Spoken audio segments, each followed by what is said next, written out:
Hello, this is Xiren and welcome back to Know How Things Work. This is the third episode in my series so far on Lyme disease and my personal journey with it. Wow. So first of all, when I created my video talking about my own story, which was a response to the question that people were asking, would I share my own story? I had no idea that when I created a 30-minute podcast, anyone would watch it. And in the last month and a half, it's gotten thousands and thousands of views and eclipsed everything else that I've released on my channel, and including all the views that I'd had on my channel to date. This is exactly why I created this channel. And so I'm very, very happy for the response, and people have contacted me since I put that video out and really asked if I would share my own methods and what I've done to get this far. Obviously, if I'm what people were saying is if I'm walking, talking, thinking cogently, then perhaps I'm at a different stage than most people with Lyme, and I do realize that. So I had wanted to wait till I was further down the road and had a bit more of a complete sort of holographic system of how to, like a roadmap all the way through to the finish line of Lyme disease. I am not there yet myself, but it's hard to tell where we are in the process, but I'm a good maybe 85-90% of the way through Lyme disease, and still looking for the end for myself, and hopefully that'll be something I share with you. But yes, I want to answer your question, what I've done to this point. I'm happy to share it. So let me first of all make a disclaimer. So this is what this video is, this is what this video is not. Let me say this quickly. So first of all, what this video is not is this is not obviously medical advice. This is not me trying to bestow that this is the only way to do it. There are certainly other methods that can work. What this video is I had a particular way that I wanted to approach Lyme disease. I have never had a vaccination in my life. I've never had a headache pill in my life. What about vaccines? Vaccines are for chumps. My mom didn't believe in vaccines. I got my smallpox the old-fashioned way. And I wanted to keep my journey through Lyme disease. I used it as kind of an experiment. So what this video will be about is my personal choices that I made, the methods that I used, and I'll also try and bridge the gap to why I chose those methods, like what my research revealed. The other thing this video is not, I'm not going to tell you what to buy or where to buy things. As you'll know, most of you that have maybe dealt with Lyme disease for a while, many of the things that that will make you better are not things that your doctor has access to.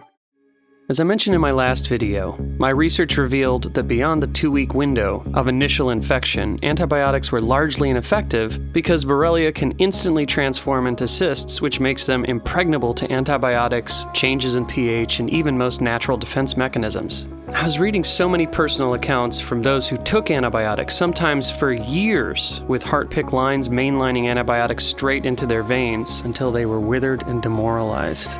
And for most patients, as soon as the antibiotics stopped, the infection raged back with a newfound aggression, demonstrating Lyme's ability to weather the storm. All the books and many of the doctors with actual track records of Lyme elimination were saying pretty much the same thing. Many doctors are still trying to figure out effective treatments using various combinations of antibiotics, pulse dosage schedules, and even using ozone to potentiate. I sympathize with their quest, as antibiotics are pretty much the only major antibacterial weapon that most MDs currently have access to.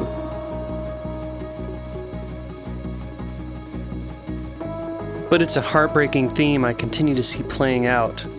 People using expensive antibiotics until they realize it's not getting them well, and then they search for other solutions. I was determined to learn from the wisdom of others, so I looked for other options right away. This disease didn't start yesterday, so surely there was something that had demonstrated a track record of successful elimination. What I wanted to do with my journey was to find find everything that I could. What were the best methods to get me through? What are the non-toxic methods? I'm assuming if you're watching this that you yourself have Lyme, or you're watching this because somebody you know has Lyme disease, and you're looking for research and information. That's exactly what this is. I assume that you will do your own research from here. You will take what I say and find things out yourself. I'm going to mention pretty bizarre things that to anyone else would sound crazy, but again, most of us Lymies are so desperate that our need to get better dramatically outweighs the sort of fear factor of the unknown, i.e. we're going to talk about coffee enemas. I'm going to talk about electronic devices that you may never have heard of. Rife machines, SCIO devices that are based on quantum physics, MMS, Turpentine. And again, I'll give you all the evidence that I've found that got me here. But these are what I used. I'm not suggesting that you do these things, but I'm going to give you this one tip a number of times through the video so that it doesn't appear in the comments too many times. And that is, so I'm not going to tell you where to buy things. However, my advice is join the Lyme forums in your area. Go to like Yahoo forums, go to Facebook private forums. People are talking about all of this stuff, and I guarantee somebody in those forums is holding the information that you need on if you want to locate certain turpentine or a Doug coil or a Rife machine or whatever. It's all in there, man. It's all in there. So find those things. That's my first tip to you right now is join a Lyme forum. There's so much information. They get medical doctors presenting. There are brilliant researchers. You're going to find exactly what you need there. So I'm going to give you information. Please feel free to comment on the video and all that, but do not ask for specific places to buy this stuff. And I guess the last thing I do need to say about this, and I'm sorry for the long disclaimer, but again, this is all, if this is new territory, then you need to understand this. A lot of the things I'm going to talk about here, if you do I'm going to count on you to do your own research and follow this up yourself. And I assume for most of us, the way you're going to do that is on the internet. Now, when you look around for some of these things, you're going to find horrible, horrible things said about them. Now, before you do your own research, I want to talk a bit about why these great therapies have so much negative internet press. And one great example is the story of Dr. Max Gerson. In the early 20th century, Dr. Gerson searched diligently for a solution to his debilitating migraines, only to arrive at a therapy primarily based on healthy, organic, food-based nutrition, combined with the coffee enema detox, a World War I discovery. The combination of flooding the body with nutrition while safely stimulating the liver's release of toxic buildup kicks the immune system back into gear, which allows the body to recover from many chronic illnesses, including cancer. Dr. Gerson was a classically trained Western doctor and considered by many to be the preeminent mind of his time. His research was well documented, corroborated by other medical professionals, and showed more hope of being a cure for cancer than any other approach of the time. He was subsequently summoned to testify before a U.S. Senate subcommittee about his methodologies, including direct testimony from 5 patients, all of whom were cancer-free after being considered terminally ill. The attention drawn to his therapy resulted in great pressure from the pharmaceutical and American medical establishment. It even got the acclaimed radio announcer Raymond Graham Swing fired from ABC News simply because he reported on the Senate testimony. Dr. Gerson survived an attempt on his life and the theft of his unpublished manuscript, which he rewrote and published just before he was murdered by poisoning. Today, any reference to Gerson on sanctioned medical websites, including the American Cancer Society, discredits his therapy, often calling it quackery.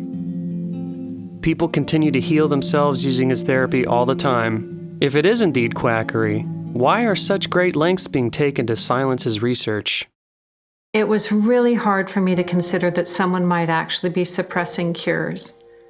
And cancer has run through my family like a raging river. I found out that it's all about patents. If a pharmaceutical company can patent and make money from treatment, especially one that we have to keep on using, then that's what we get. Otherwise, we don't even hear about it. It's not just Rife who got shut down. Reen Case had an old Indian Ojibwe formula that was effective. Harry Hoxsey and Max Gerson had natural remedies that worked. But if you go and you look them up, the AMA makes them sound like complete quacks. And that's where following the money has been so helpful, because the same powers who control the AMA and their research and funding control the pharmaceuticals. So there's a multi-trillion-dollar financial incentive to suppress cures that can't be patented. I'm going to count on you to do your own research and find your own truth, but just know that I realize a lot of the things that I use to get well that really absolutely work for me, that I can absolutely testify have gotten me out of the weeds, have gotten me better. You're going to find horrible, horrible things about them in your first initial searches, and then as you get deeper and as you get into the forums, you're going to actually see very different stories being told. So I'm separating this into a few different categories, and I want to start here with what I call my desert island therapies. These are the nuclear arsenal against Lyme disease. Again, this list is not comprehensive. This is ever growing. You're getting this because you asked for it.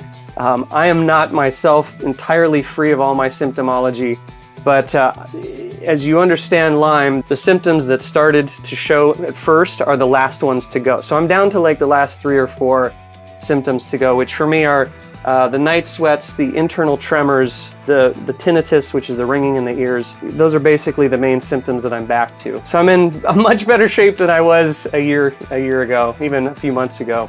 And here are the desert island therapies. So the first thing is a Doug Coil. Now this device is essentially a Rife machine. This is a turbocharged Lyme-specific Rife machine created by or discovered or rediscovered, as it were, in the 80s by a man named Doug McLean. So when I read the book by Brian Rossner, it really got me curious about what is a Rife machine, and then why is there a Rife machine versus a Doug Coil.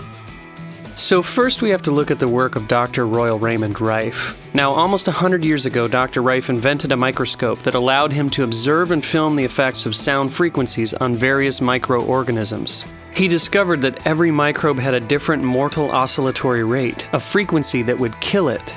This was the equivalent of a surgical sniper rifle, with the ability to target and eliminate specific infections anywhere in the body without harming the animal host. After many years of research, trials, and testing, Rife cataloged treatment frequencies for most infectious diseases of his time. In 1934, Dr. Milbank Johnson of Pacific Mutual Life assembled the biggest names in medicine to oversee human trials of Rife's technology on 16 terminal cancer and tuberculosis patients. Of the 16 patients, the board pronounced 14 clinically cured within the first 70 days, and the remaining 2 were pronounced cured only 3 weeks later. So a Rife machine is essentially a frequency-generating device that allows you to specifically target and eradicate the microorganisms at the root of chronic illness. Rife's project was soon co-opted by corrupt business partners that landed his device's manufacturing endeavors squarely in the middle of scandals and lawsuits, eventually squeezing out Dr. Rife and virtually burying his technology. But it didn't end there. The FDA then sent agents across the country to confiscate every last Rife device under threat of medical license revocation.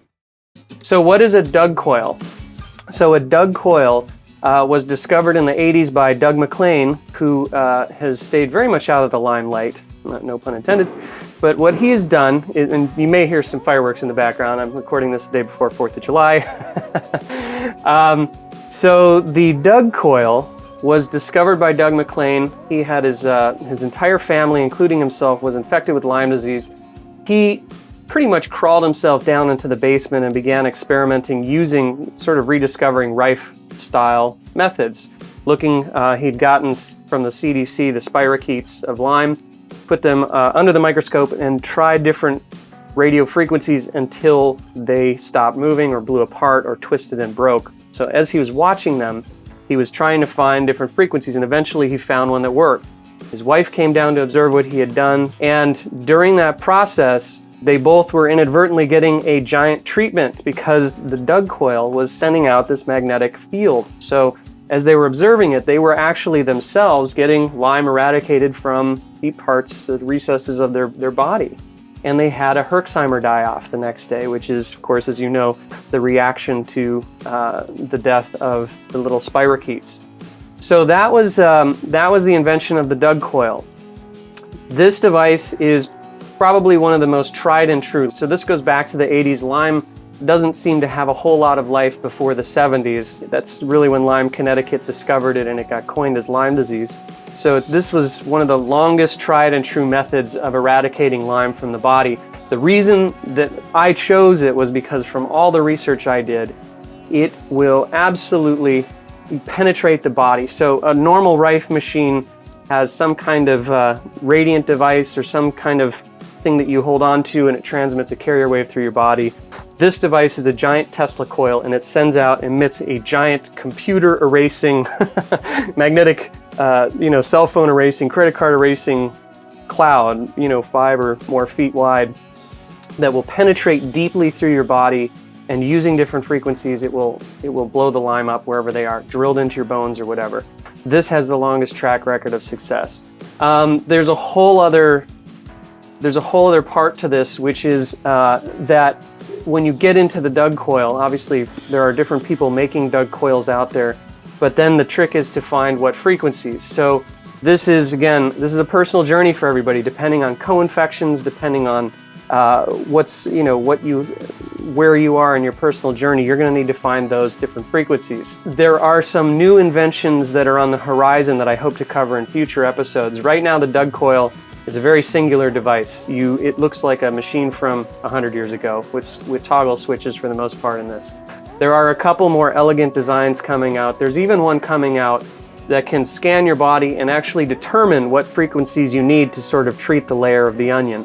So as I determine the veracity of these devices, I'll cover them in future podcasts. But that is definitely one of the main things that got me through this. The second thing is called MMS. MMS, or Miracle Mineral Solution, was discovered by Jim Humble during a prospecting venture in South America when a number of his crew fell ill with malaria. Humble suggested drinking a few drops of their water purifying solution, and in a matter of hours, they went from being desperately sick to symptom-free and jovial. This was revolutionary and prompted the Red Cross to set up a field test on 154 malaria-positive Ugandans. Within 48 hours, all were pronounced malaria negative without any side effects.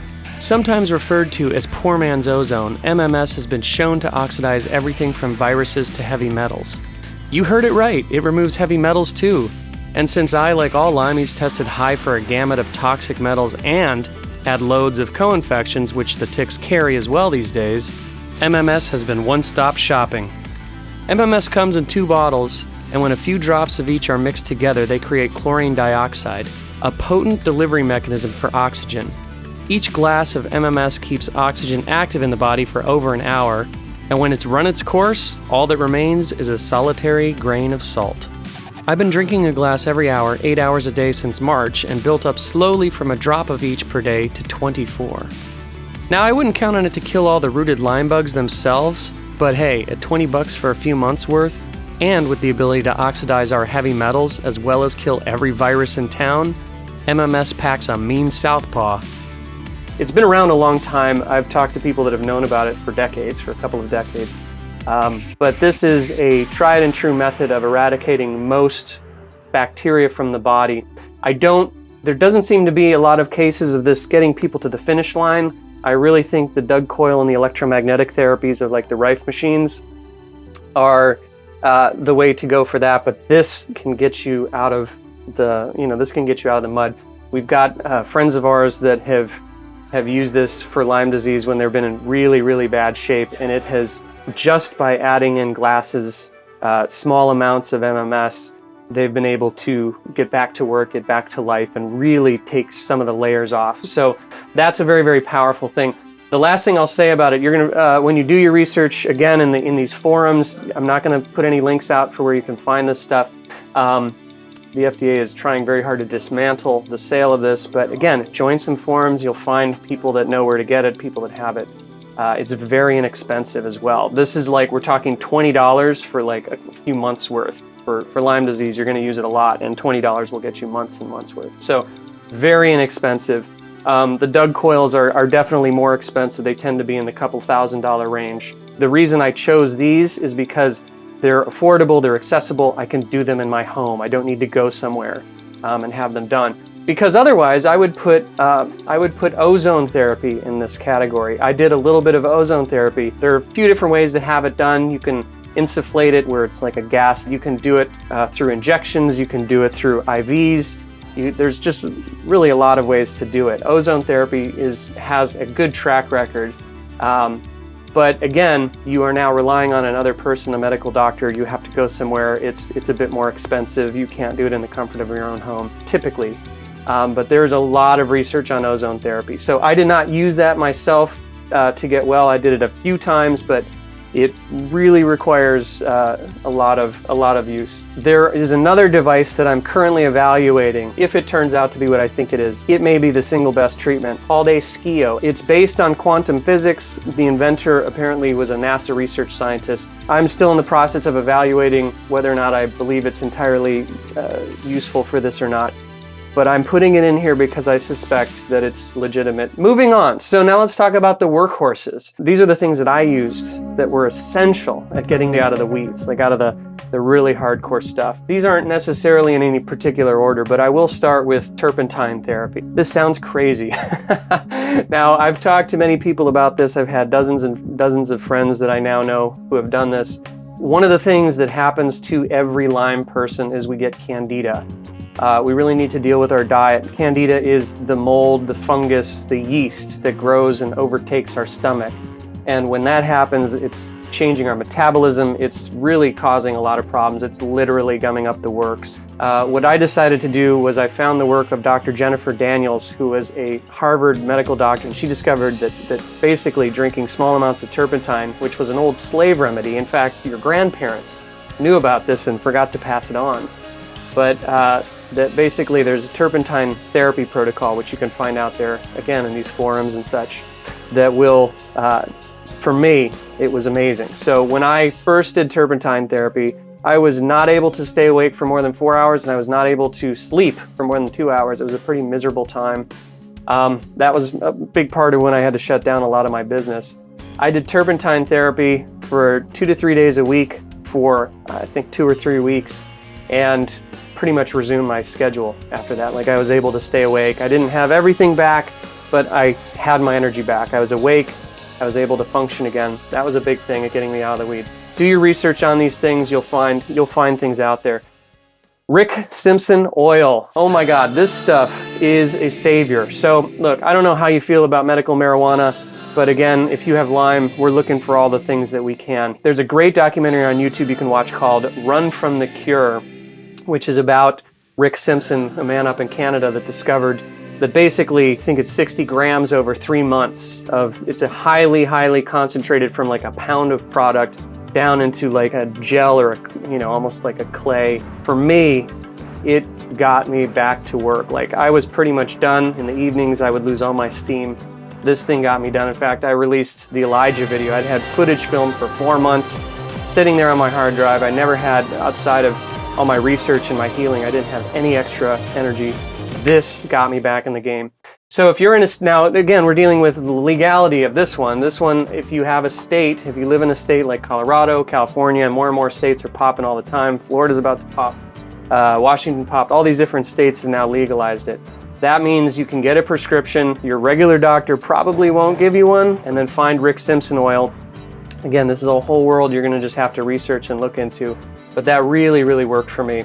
The next thing I want to talk about is the Gerson therapy. So I basically used aspects. You could say there are 4 main aspects to the Gerson therapy. For me, it was really only using 2. I wanted to make sure that because the Lyme were robbing my mineralization, that I was getting enough nutrients and minerals in my body, and I wanted to get them from natural food sources. Ongoingly, I've been using the juicing aspect of it. So I juice part of the Gerson protocol, which is natural juicing, having nice fresh juice that is homemade every couple of hours during the day to make sure that I'm getting tons and tons of nutrients and minerals. And every test that I took along the way showed that even though I was highly infected with Lyme disease, that I was incredibly functional, that my systems were getting everything they needed, all the fuel they needed. So this for me was huge, the Gerson. And then the other side of it is the enemas. If you're constipated, this is a miracle. Like, for me, it was just something that I did for a little while in the mornings and just kind of helped me get things moving, get stuff out of the body. There's a lot of toxins that were coming out, so I liked it as a detoxifier. The next thing that I really think was essential are the BECK protocol devices, specifically the ones made by the company up in Canada named SOTA. I've done a podcast already on the magnetic pulsar itself, which is absolutely amazing for acute localized pain. This thing can be used anywhere. Just watch the podcast. It's just a I mean, it's a great thing just to have as the emergency first aid kit in the house. Again, all of this you can research on your own, but the Bob Beck protocol is basically a few devices used in concert. So number one, SOTA sells this thing called the Silver Pulsar. This device it's basically a blood cleanser. So you wear it on your wrist, it sends little electrical pulses, and it will eliminate a lot of the bacteria, the pathogens, the microbes, even the mold and fungus, any microorganisms that aren't supposed to be in your blood. They don't get killed, but they get sent into your elimination organs. And again, that's why like the Gerson was to help get that stuff out. The other aspect of the Bob Beck protocol is the magnetic pulsar, which gets into the deep tissue. So that starts, first of all, again, as a pain reducer, it's amazing. But it also gets into the lymph, because the silver pulsar on the wrist is only cleansing the blood as it goes through the radial and ulnar pulse. So it's cleansing the blood, but we need to get deep in there. So this helps do some of that. I really feel that did help a lot of it. I use it for everything. Then there's another part of the Bob Beck protocol, which is the ozonator. This just is a device that makes ozonated water, primarily is what you would use it for. Ozonated water is just the best blood detox there is. This thing can, if you drink a glass of this every morning, even if you're healthy, it's pretty awesome. Like, it'll give you some energy, it'll oxidize your blood, it will start moving a lot of those toxins out safely. As they're not being killed off, but they're being moved into your elimination organs, this will safely get them out. So that's that. And the last piece, which is I almost forgot. The silver pulsar is called the silver pulsar because it also makes endless amounts of colloidal silver. Colloidal silver is an absolutely amazing product. You can buy it on the shelf at Whole Foods, you can buy it in these different places, but it is antimicrobial, antibacterial, it's amazing. You can spray it up your nose, clear out sinus infections. You fly in a plane, you can spray it in your eyes and you won't get all the other colds and stuff that are on the airplane blowing through that closed air system. For what we're dealing with, you can do it as enemas. Since you're making infinite amounts of colloidal silver for the price of whatever it is, $2 for a big thing of distilled water, you can do anything with this colloidal silver to help yourself. Hyperbarics. So I'm going to do a podcast series on a lot of these different things coming up. This is maybe one of the first ones I'm going to tackle. I did an enormous amount of hyperbarics. There are study after study out here about how hyperbarics cures Lyme. That's not my experience. I do not believe it will cure Lyme for most of us, but it will for me, it was absolutely huge in getting a lot of the symptoms down. Hyperbaric oxygen therapy is a centuries-old method of supersaturating the body with oxygen by laying or sitting in a pressurized chamber while inhaling pure oxygen. This process creates a situation where the pressure pushes exponentially greater volumes of oxygen deep into our tissues, fueling a bionic-like healing response from the body. It does so through the combination of pressure and O2, which reduces inflammation, which is huge for pain reduction in Lymies. It dramatically enhances cellular function, white blood cell production, and triggers detox. But perhaps most importantly, it triggers vast stem cell production. This abundance of stem cells allows the body to repair tissue that would otherwise never heal, like brain, bone, muscle, inner ear issues, etc., and can even produce dramatic recoveries from brain injuries, whether they be from battlefield artillery, a lifetime of NFL tackles, or even dementia. It also decreases the time it takes for the body to heal by up to 75%, which is why most of your favorite celebrity athletes have personal chambers. Each session usually lasts for 60 to 90 minutes, and its results aren't always seen overnight. However, persistence does pay off. The Lyme bacteria hate oxygen, and while HBOT doesn't universally eradicate all Borrelia, it was just about the only thing I'd found to control the tinnitus. It also cleared my brain fog and restored my discolored hands and feet. As you probably discovered, insurance won't cover Lyme, and HBOT can be very expensive, especially because Lyme's minimum effective treatment depth is 2.0 to 2.4 ATA, which rules out the more widely available mild HBOT chambers and soft home chambers. But I believe the most crucial role that HBOT may play has yet to come for me in the post-Lyme repair and recovery phase. The Colorado Cleanse. In general, I absolutely love this guy. It's Dr. John Deweyard. He has his own channel here on YouTube, and he has a thing called the Colorado Cleanse. Now, if you look into Lyme, pretty much everybody with Lyme has a destroyed immune system, destroyed digestive tract. I already talked about turpentine to clean it out, but how do you rebuild it? How do you, if you don't want to take digestive enzymes for the rest of your life, how do you really get rid of, how do you get the digestive system functioning? Because your immune system is tied to that. He has a beautiful cleanse called the Colorado Cleanse. It's a mono diet. You can read all about it on his website. Absolutely recommend it. For me, I did it for a couple weeks on, couple weeks off, couple weeks on, and it gets things moving, gets you digesting your food, gets you feeling better. That was absolutely awesome. So I mentioned the tremors that first came on that I really noticed, and I had my house inspected for EMF. It's electromagnetic frequencies. There's a great movie out there that I recommend that you all check out about the smart meters called Take Your Power Back. This is a movie where they investigate a lot of the EMF problem. I had my home inspection. He looked for everything. He looked for all the frequencies coming through the floors and ceilings, and before he did any of that, he spent about 4 hours educating on all of the data that's out there on electromagnetics. Now, we have heard that our cell phones are dangerous. I think it's Dr. Oz that even said if you're a female and you put your cell phone in your bra, you're playing with fire. Like, this is old news, but we've never really seen the data on it. There are certain countries that actually sell phones with a warning, with a disclaimer, with a health warning. And if you read your iPhone contract very carefully, which none of us ever do, it even says in there that the minimum safe distance is like a half an inch from your body. But I always see people push those things up against their ear. The data is clear. Do your research. It's nasty stuff. The reason I mention this is because there are so many things that you can just really easily do. I really realized that as a Lyme person, everything was getting in. All the bad, I needed everything I could to sort of be shielded from going downhill. So to me, this was a huge thing. And when I hear a lot of Lyme people talk about it, EMF is a big thing. Your sensitivities can go up to it. So you really this was something that for me made a huge difference. We had our house inspected. We discovered that we could turn a breaker off. So the headboard of our wall that our bed rested against is shut off at night, so there's no current going through that. We were getting enormous readings of energy that was coming into our body otherwise. I'm going to coincide that with earthing. This is a relatively inexpensive thing.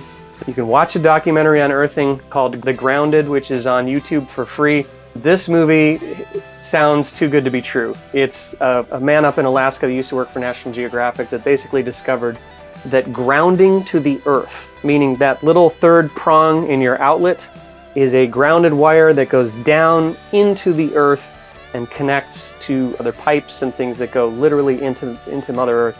And there is something to be said for connecting to that. In his movie, he just documents how he basically gave these little bracelets that plug into the wall to everybody in his community, and miracles happen. Just watch it. It's a very easy thing. You can go to earthing.net. We picked up a couple of these bracelets. I wear them every night. I swear that my symptoms, the ringing, the tremors, if I forget to wear this, they're up. If I wear it, they're down. Go figure. Very easy thing to pick up. Chiropractic. What do I need to say about that? Chiropractic has been awesome. It's the neck, it's all the joint pains and all that kind of stuff. And just a little bit here and there, every month or a couple of months, I'll go get a tune-up. The reason I think chiropractic is essential is there is a perfect alignment to the body. And during the process of Lyme, I'm not as active. I certainly wasn't as active at yoga and doing all the things I love to do and being athletic. So this was a great way to kind of keep the body tuned up. I really felt it made a difference. I have a video on superfood smoothies. I think in general, since we do have to get into our diet on this, you have to look for the most potent ways to get mineralization into your body. Watch that other video if you want. The one caveat I will say for us with Lyme and anybody else that has a lot of mold, fungus, or what you would call candida, which by the way are all synonymous, that's the same thing. Candida is just a brand of yeast, basically. But essentially, if you're doing superfood smoothies, there are a lot of frozen berries and stuff going in there. So we want to be careful not to have too many sugars, even in their natural form, even from fruits and berries. So keep an eye on that. I'll just give this sort of an honorable mention here, but I did try an IV of Chelation, as well as Ozone, vitamin C, and hydrogen peroxide. I believe these therapies may have worked if I'd done them longer, but they were expensive, they were painful, and so I'm only going to give them honorable mention, but I discontinued them after only a few sessions of each. everybody has their own Lyme journey to do, your own truth to find. I wish it wasn't that way. I wish there was a roadmap. This, however, is universal. This is ubiquitous. So it's nutrition and supplement necessities. Now, I already talked about that we have all these heavy metals and we have all these other things. The main thing that I discovered is that all Lymies discover is that our bodies are depleted of magnesium and other minerals. So Calm's powder for magnesium. Another thing that we're all depleted on is vitamin B. So we all need a good vitamin B sublingual supplement as well. Also brain acidity. So this is a big one, trying to eradicate ammonia from the brain, from the nervous system. Glucosamine, which is to stabilize sugars. So these kind of are just basically what everybody needs to deal with. And then of course you have to deal with the diet. So for me, that was one of the first things I realized early on. That I just decided I had to go gluten-free, sugar-free, reduce all, or at least dramatically reduce any sugar intake. I was already not eating processed foods and as much organic as I could. You know what? Use Lyme disease as your opportunity. Like, use it as an opportunity. I'll speak more about that in a second here. But use it as an opportunity. Hopefully you can. This is a tough thing to do because there's so much head case involved in Lyme. But for me, I really decided I wanted to use this as an opportunity to tune up everything, to like really get in there with my diet, to really learn about nutrition, to really learn about all these things. This is why I started my podcast. Like, this podcast is because of Lyme disease. Like, it forced me to look deeply into this stuff. I had been researching things for years because I was tired of losing friends to cancer. I wanted to know what else was out there since chemo and radiation weren't working for anybody I knew. What else was?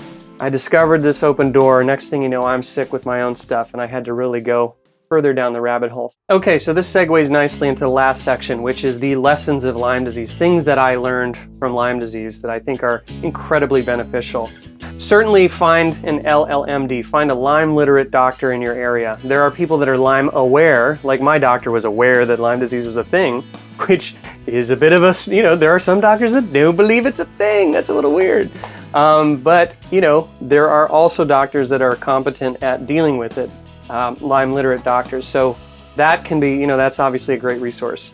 And then, as I mentioned before, find and join Lyme forums. A lot of the stuff that I've been talking about, you can find where to buy, you can find how to use, you can get all the information you need that would make this like a 90-hour podcast. You can go find that in Lyme forums. There are great ones on Yahoo. Again, there's great ones on Facebook. I'm not a big fan of Facebook. I've never loved it. I love it now. Like, you join private forums, there's probably one in your area, and they are a wealth of information. The people that usually moderate these things are insane researchers themselves. Like, they just go out and they're finding topics. They're just gathering information and laying it out for you there. And everything that I've talked about, from Rick Simpson Oil to what is a Doug Coil to how to use a Rife machine to where do you buy MMS, they're all in there. Like, somebody's got what you need in there. So go into a Lyme, join those forums. I can't stress it enough. Meditation is your friend. As I mentioned before, I really wanted to use this as a growing experience. When Lyme hit me, I didn't know what it was, obviously, as we all don't. And I really said, okay, this is miserable. And it's miserable. I come here with a positive attitude and all, but it is like hardcore. It's horrible. If you have it, I have huge sympathy. My heart goes out to you. I know what you're going through. And I probably don't even know what you're going through. You may have it in different ways than I did, or worse, or whatever. So it's a hell of a thing. And I decided that I was going to, this is what all of the things that we've read, all of the little memes that go out talk about, that the hard times can carve us into better beings. And that's what I wanted to use it for, was how do I become okay, I'm going to evolve out of this because this is miserable. The ringing and all this stuff is miserable. All the aspects that you don't want to leave your house, you don't want to whatever. And you can't in some cases. Maybe you're paralyzed or whatnot. So meditation is your friend. That's what I discovered. I started meditating. I've always kind of wanted to do that. There's even a good, Deepak Chopra has like a series with Oprah Winfrey. It got me through the late nights where I just would be wide awake and miserable at 3 a.m. I'd put this on headphones, I'd relax. And I'd also combine it with a version of restorative yoga. Amazing. Like, if you haven't discovered restorative yoga, not all yoga is created equal. So there's some that's of course very strenuous, very energetic. And there is some that is incredibly, incredibly relaxing. This I found to be a huge help. I would do it, because again, you can do it at home. You can do yoga anywhere you are, but I would find classes that would get me out of the house that would, for me, they were just very, very inspiring. I would end up with a lot of ideas, and meditation is my friend. Like, it was a huge way out, as a way of listening to your instincts, which is a big thing that you have to get tuned into on this. Patience was another thing. I'm going to tell you the cold hard truth, which is that no matter who you look at out there, whether it's the Avril Lavigne story that's still out there in the news about how she's coming around, or my story, or anyone else's, Alec Baldwin's, all these guys' stories. This is the bad news, but you probably already knew this, but Lyme disease, no matter what you do, is not going to be gone tomorrow, probably not next week, maybe not next month. It's going to take time. I've mentioned things, like I said before, in my Workhorses that helped make it better, that really helped make it go away, but the sort of patience of like being in it, and that's a really tough thing. That's a hard lesson to learn, but that was definitely one that I don't even know how to share that with you, but patience was a huge thing for me. Now, here's something also that came out of a lot of my restorative yoga classes and otherwise. If you don't know about the Landmark Forum, there's a company called Landmark Education, and they do these seminar series all over the world. I did these years ago, and I attribute a lot of this insight to doing those seminar series. If you haven't done them, they're beautiful. They're like tune-ups for human beings.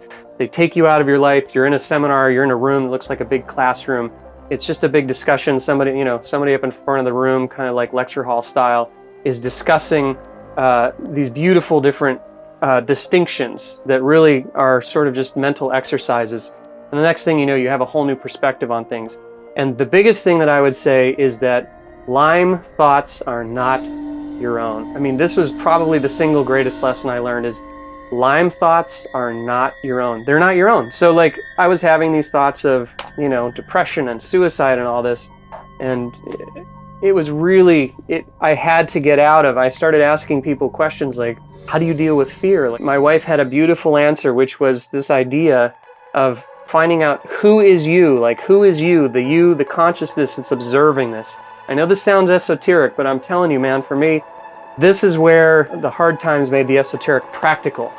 And that is when things got really rough, and I could identify that the suicidal thoughts, that the hardcore thoughts that I was having, they were not my own. They were the Lyme thoughts. They were the bacteria eating the serotonin receptors in my brain. They were the ones taking over. Just like the candida. When you have candida, you think those cravings for food and sugars and wheat and gluten and all that stuff, those aren't yours. That's the consciousness. Those little beings, they're alive. They have thoughts, they have mechanism, they have a consciousness, and they are absolutely making you want the things that will keep them alive. So Lyme thoughts are not your own. It's the ringing in my ears. I realized that this was a feedback mechanism. So I went from hating it. I went from hating it and being driven crazy by it. And it's still not great, and I still don't love it. It sucks, but I learned that it's a real-time feedback mechanism, and it absolutely changed my relationship to it. And what I mean by that is, last year, before I knew I had Lyme, when I just had tinnitus, when that's, the main thing that everybody thought I was dealing with, I was reading all the books, I was looking at all the journals, I was looking at every crazy new invention online, everything out there about tinnitus. And I basically realized that if I did things that were positive, like from all the reading I had done, there weren't a whole lot of solutions. It was all about getting your diet under control and stress level. I realized it's the nervous system. And that's what the Lyme go after. They went after the nervous system. They attack that sucker. They ramp it up, the tremors, all that stuff. That's all your, your autonomic nervous system going haywire. And that when I would do things that were positive for my progress, the ringing, the tremors would reduce, even slightly, but it would just be enough to give me feedback, like a car alarm, right?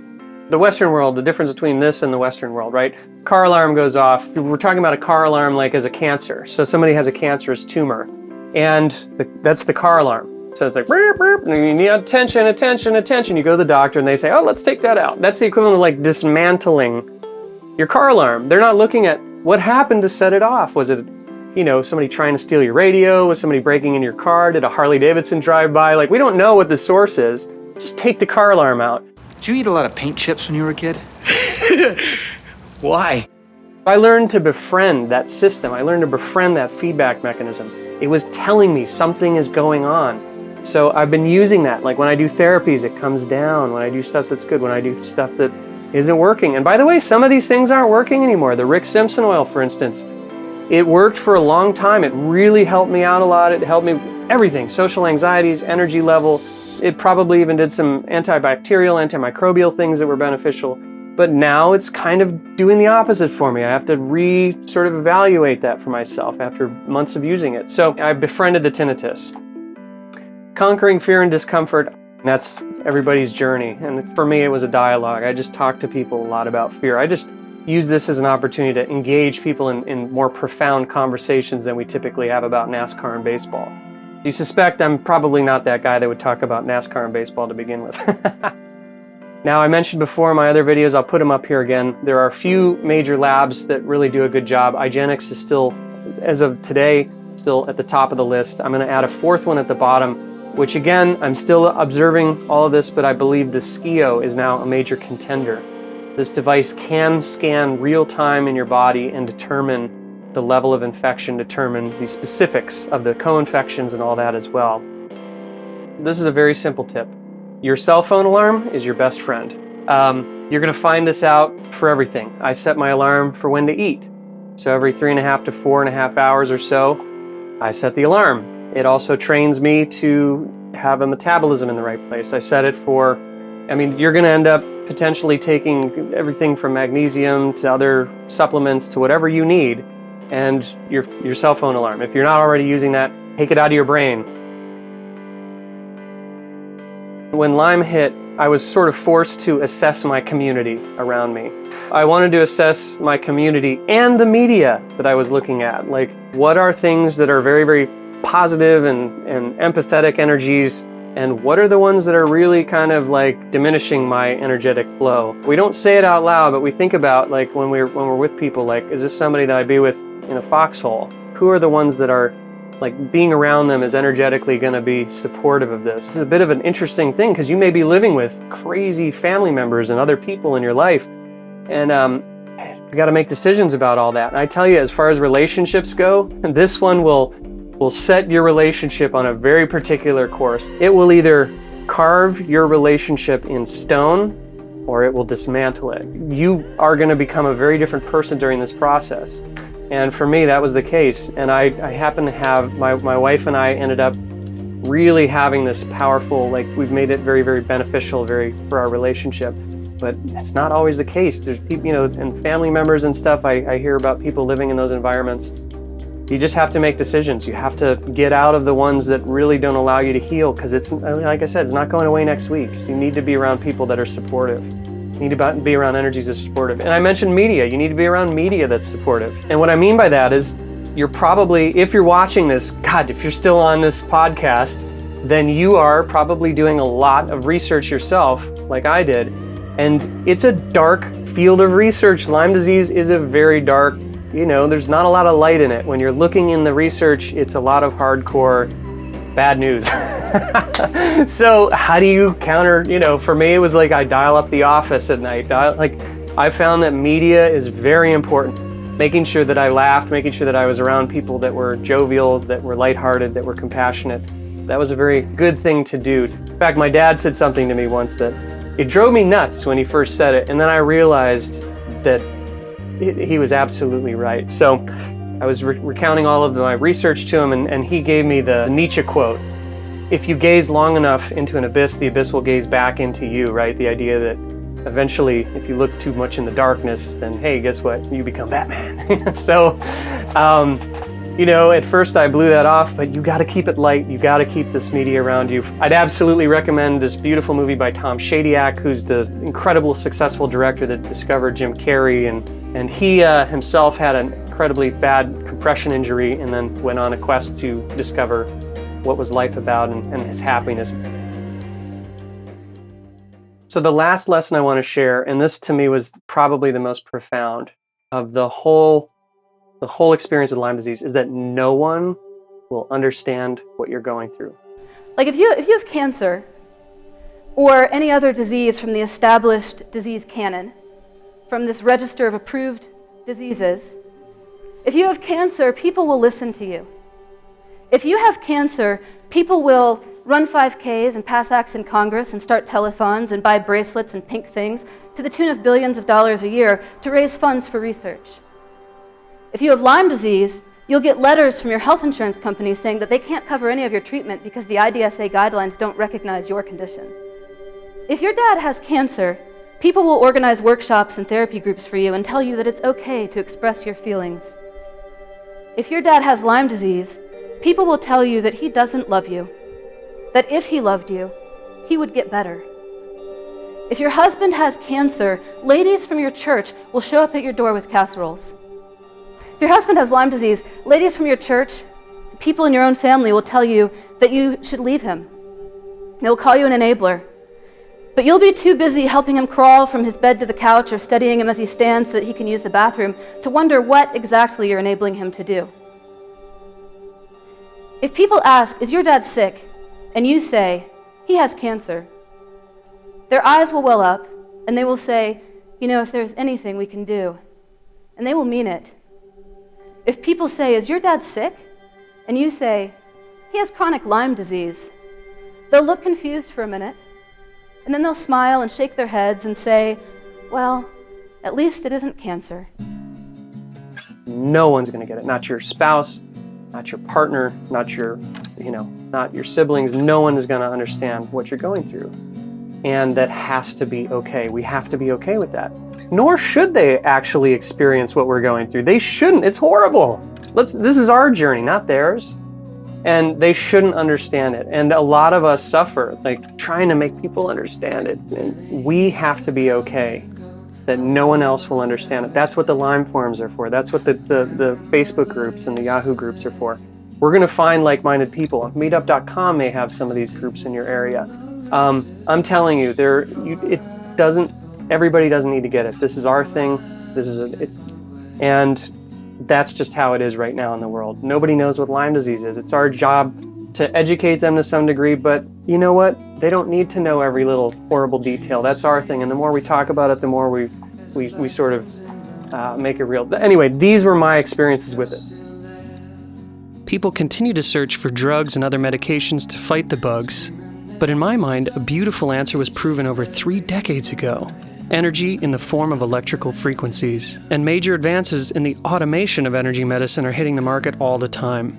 Unlike pharmaceuticals and other chemicals, which tend to tip off these tricky self-shielding bugs, energy circumvents their defenses and kills them instantly, no matter how deep they hide in the brain, lymph, nerves, and bone. My goal was never remission, but 100% eradication of every last spirochete. Energy has the goods. The foundation of my daily treatment protocol was Doug coiling and MMS, both of which I ramped up very, very slowly. I countered any Herxheimer effect with ozonated water and coffee enemas. After trying different frequencies recommended in forums and the CAFL, I found that certain specialized chiropractors, osteopaths, biofeedback practitioners, and naturopaths have the means to test and offer more personalized frequencies. Simpson Oil was an immediate miracle for my daily energy, spirit, and productivity, where hyperbarics took effect more slowly, but proved unparalleled at countering inflammation, which made my symptoms far more bearable, ultimately restoring my quality of life. I recently got a Rife machine and use it as an adjunct to the higher-powered, lower-frequency range of the Doug Coil. There's no way to explain every detail of my treatment, but it wouldn't matter anyway. We're all different. Everyone has different urgent symptoms to address and needs frequencies tuned to their specific co-infections and genetic makeup. I also learned that doctors aren't the scientists portrayed on TV. Most only match symptoms to drug brochures, and Lyme, it's a whole new beast. Tenacity, diligent research, plus loads of rest have gotten me unbelievably better in only a few months. And even in the darkest parts of the experience, at my core, I never doubted that I would find a way through. If you're watching this, you're probably in the shitstorm too. So just know, you're going to be fine. These are my personal things. I hope I've explained well enough why I chose them and some of the research behind it. If you need more information, bear in mind there will be future podcasts specifically about Doug coils, some of these other technologies, the SCIO, maybe MMS and such. There are lots of documentaries already out there on the web about these things. You're going to find lots of information in books and everywhere else. I'm very, very moved by the amount of response that I've gotten to these videos. I thank you very much for watching. I hope that your journey is, I hope that your journey ends, that you find solutions that work for you. I hope some of the things I've shared have made a difference for you. This media is free for you if you do like and you want to support this, if you feel compelled. It's an easy way to do it. If you like the music that you've heard in the background, it's all on iTunes. You can see my music videos on my other channel, as well as I have a couple of links to small donations, like the equivalent of $1, $2, $3 a month. I hope that this has made a difference for you. Thank you so much for watching. I really appreciate all your input, your feedback, and I love reading your stories. Be well and get better.